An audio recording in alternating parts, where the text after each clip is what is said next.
Hi there, I'm Jen, this is Remembered Reads, and this is going to be a wrap-up of my past couple of weeks in reading. Hopefully the dog yawning is not a sign of how boring this is going to be. So the first thing that I read during this period was Elif Batuman's The Idiot. This has been listed for a few of the big prizes lately, so I've seen a lot of people talking about it. The opinions on this one seem to be fairly polarized. I thought this was funny, but I don't know how good it was. I was mostly just amused by it, which actually I was pretty pleased with because originally I wasn't going to read it at all because I tend to be turned off by stories about people going to Ivy League universities. They always strike me as a little pretentious even when they're not trying to be, whereas this was very comedic. It did become tedious in parts as the main character thinks about her life and overthinks about her life. But as somebody who started university the same year that this character did, there was a lot that was relatable in a really funny way. And also as somebody who had been a linguistics major at university, a lot of the language commentary in this I thought was really funny. But there was a bit too much of it. This book was alternating between being very funny and very tedious and very funny and very tedious. Which surprised me because, as I said, I was originally not going to read it because I thought this was not going to be entertaining at all, but it was very entertaining. And someone's chopping down a tree outside. All right,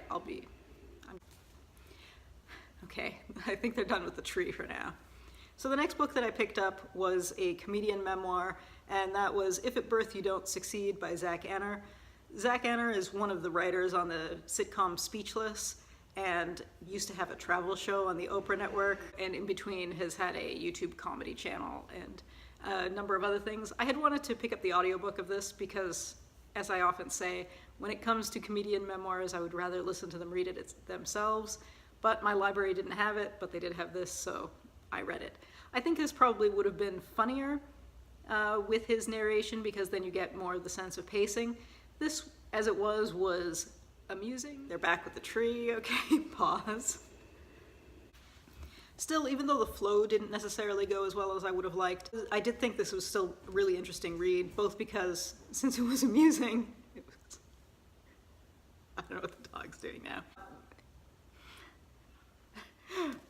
Now I don't know what I'm saying. So even though I thought this was amusing more than funny, I still thought it was worth reading because he became famous when his audition video for that Oprah show became viral. So it's a very modern fame story. And it's also interesting in that you don't see a lot of people with his kind of disability becoming famous in a kind of mainstream way, which he has become. So I think those elements are interesting, but as a comedian memoir, I think the audio was probably have been a lot stronger than this. Alternatively, I think the written version maybe could have been cut back and edited a bit more to be stronger, but still it was entertaining enough. Next up, I picked up a book that I got out of the recycling bin at the library warehouse again, because it had a couple of pages ripped. And that is a collection of essays called Luke Skywalker Can't Read and Other Geeky Truths. This is by Britt, who I know writes for Vice, among other sites and publications. And this is a collection of his musings on geeky pop culture.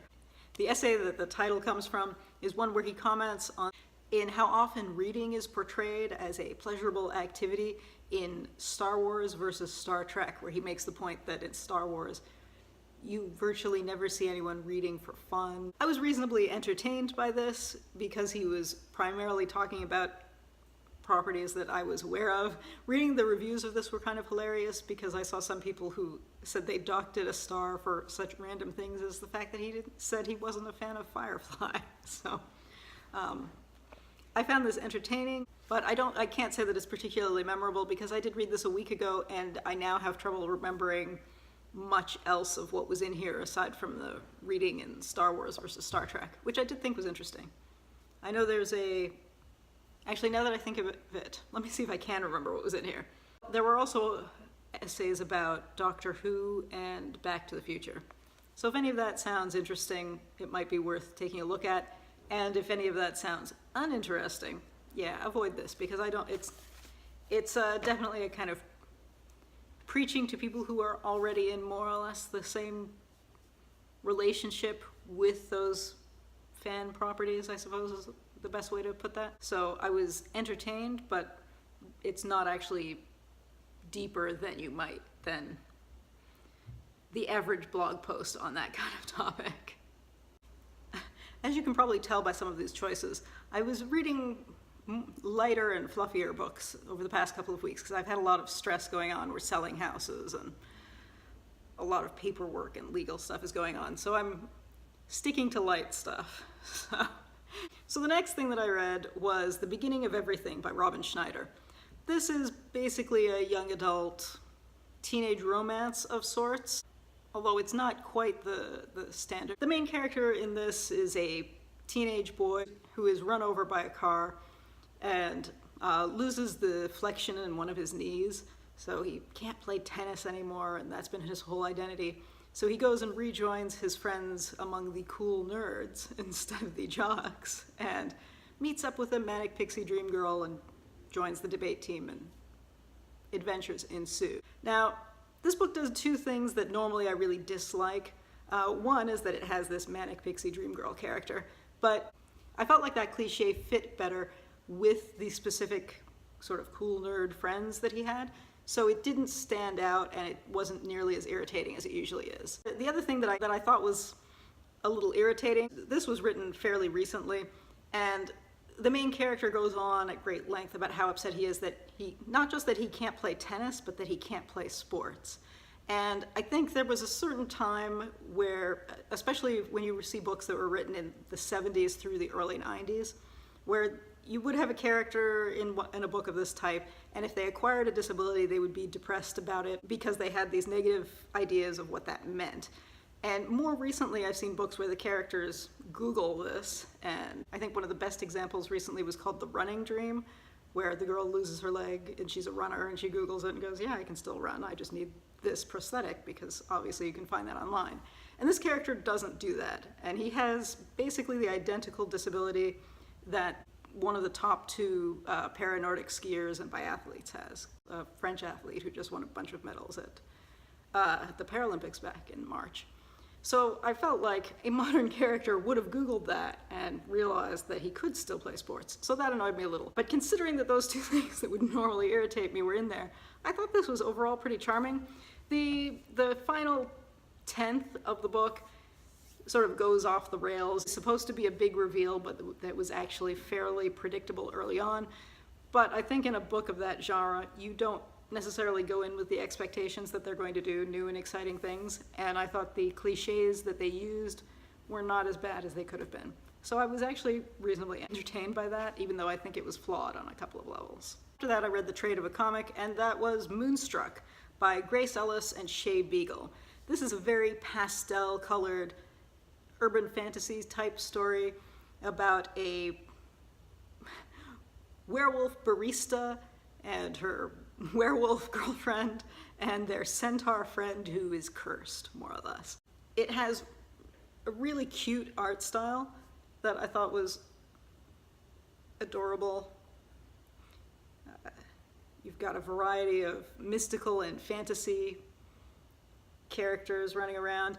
The story itself was not great. So the first quarter of this story I thought was charming, and it seemed very slice of life-ish. And it was a shame that they didn't go with that, because the story, when the main werewolf starts fighting with her girlfriend at random, it's sort of out of nowhere.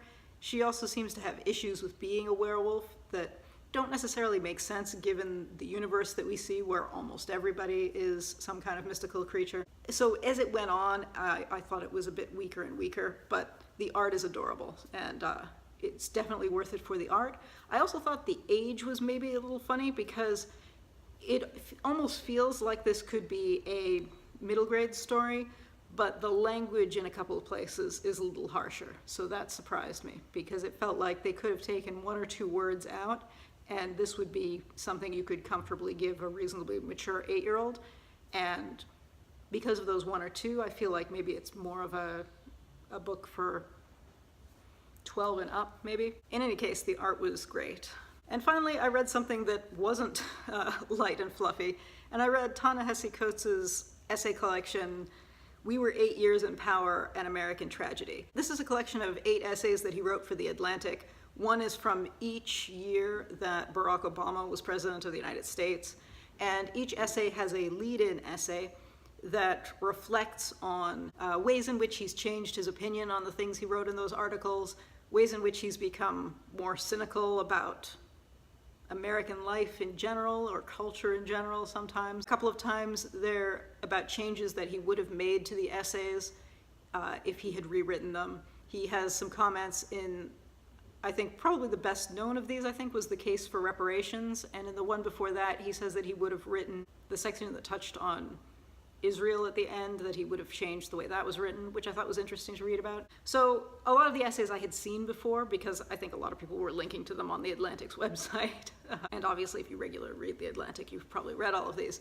But I definitely think it was worth reading for the reflections at the beginning, because a lot of that was interesting and also kind of sad in that in some of these you could almost feel the optimism building up, but you have the lead-in of, no, I think this is moving in a more negative direction, or we know this has moved in a more negative direction. And that puts a different tone on all of it. So I definitely thought it was worth reading, even though I had read some of the essays before. But because I'd read them before, it was hard to rate this as highly as I would something that is completely original work, which is maybe not completely fair, but there we go. In any case, that's it for now. I apologize for any noise from outside, because as I said, there's some tree work going on out there. And I hope you've had a good week. That's it for now. Ciao.